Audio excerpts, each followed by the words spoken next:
bad.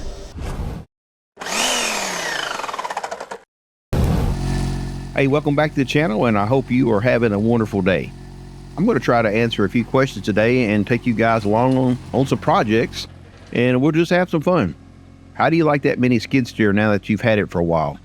Well, the truth is I've found it to be the most versatile tool that I have around the farm.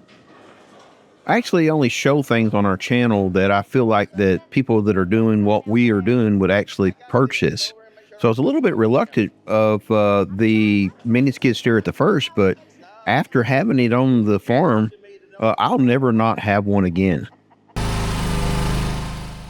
Another question I get is, how do you like the mini excavator, and would you buy the mini excavator over a tractor backhoe? Those are probably, that's probably the biggest question that I get, for sure.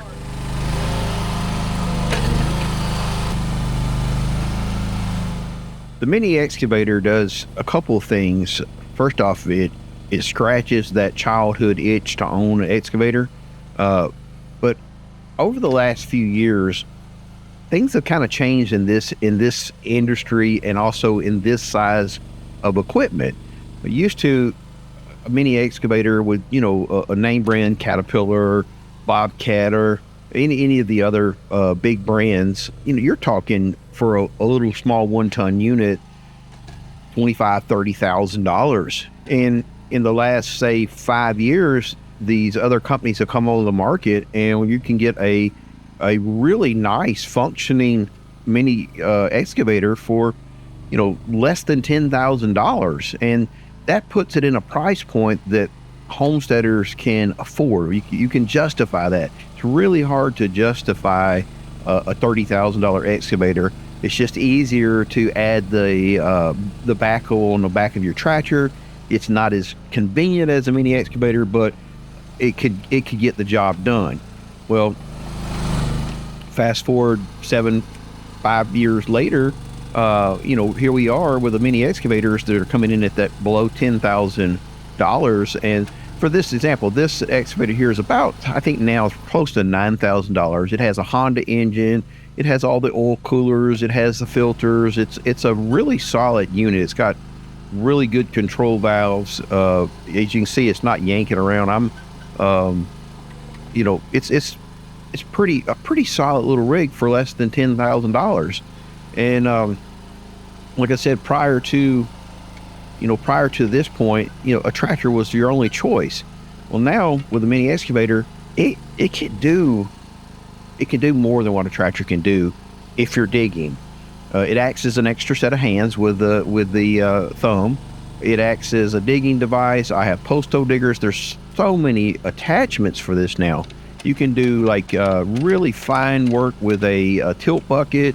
As far as if you're doing some grading work, there's just, it opens a new way of doing things on a homestead for this price point. And again, a mini excavator now costs about the same amount as a rear mounted backhoe for a tractor. So if you're asking me if I would buy a backhoe for my tractor nowadays, the answer is no. In the past, you've seen me be one of the biggest proponents of a rear-mounted backhoe for a tractor, and that was just because you could get a backhoe that would do a good job in digging, and there's still the added added feature that the backhoe moves faster. The tractor will take the backhoe across the field a lot faster than this track unit will. But again, when I started my channel, these were not available. This was just not something that a homesteader would even consider buying, because it was just priced out of the price range. So this little unit right here is about a ton and a couple hundred pounds, maybe 2,300 pounds is what it comes in at. So my recommendation is, first off, you have to know your soil type.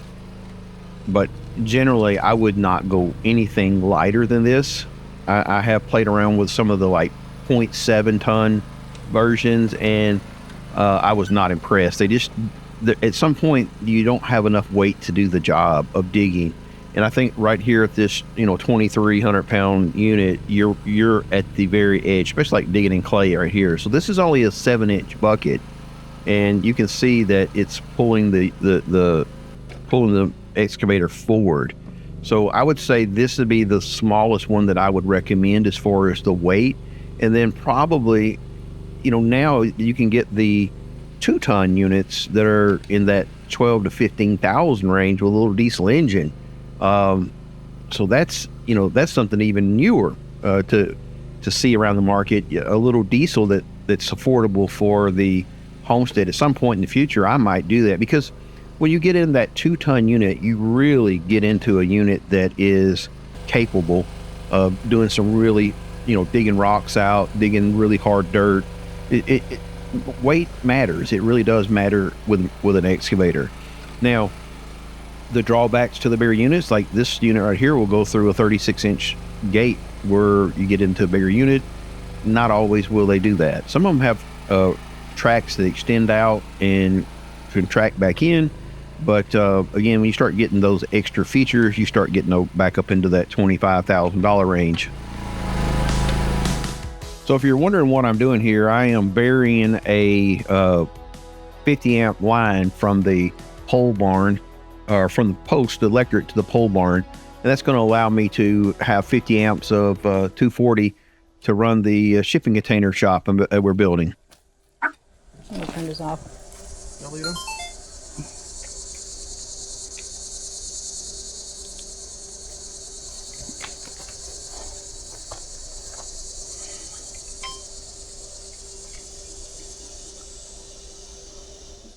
Originally, we were going to run this cable one post closer.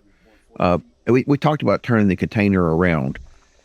And then at the last minute, we decided to go to this other post, but I'd already bought the wire and had it cut for 40 feet. And at this point right here, I was really unsure if we were going to have enough cable. The old adage, measure twice, cut once. Once I bought this at the store and had it cut, let me tell you right there, that was almost $1,000 worth of wire. Just barely. Close now. Close call. Huh? Close call. Yeah. Well, I got a little extra over here.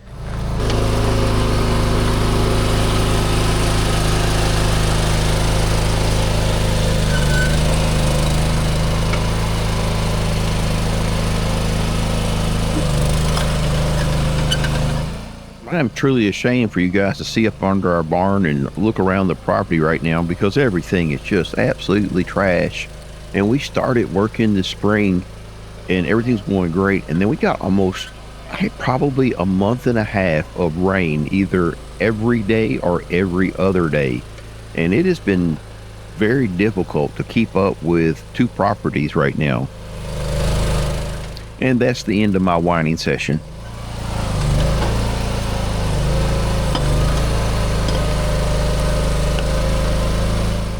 Another question I get about the little mini excavator is, can it push with the little dozer blade? And yes, the hydraulics are very strong.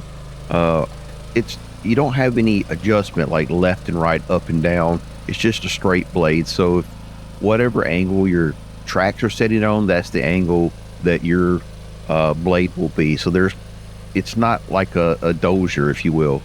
But as far as actual pushing power, the hydraulics are very strong, and I have no problems in saying that, hey, this thing will push. I mean, you're looking at 2 tons or 2,000 pounds, a ton of weight sitting on those tracks, and you can't stop them. I mean, literally, if you dig the blade into the ground, the tracks will spin. You run out of traction before you run out of power.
appreciate you watching the channel. God bless.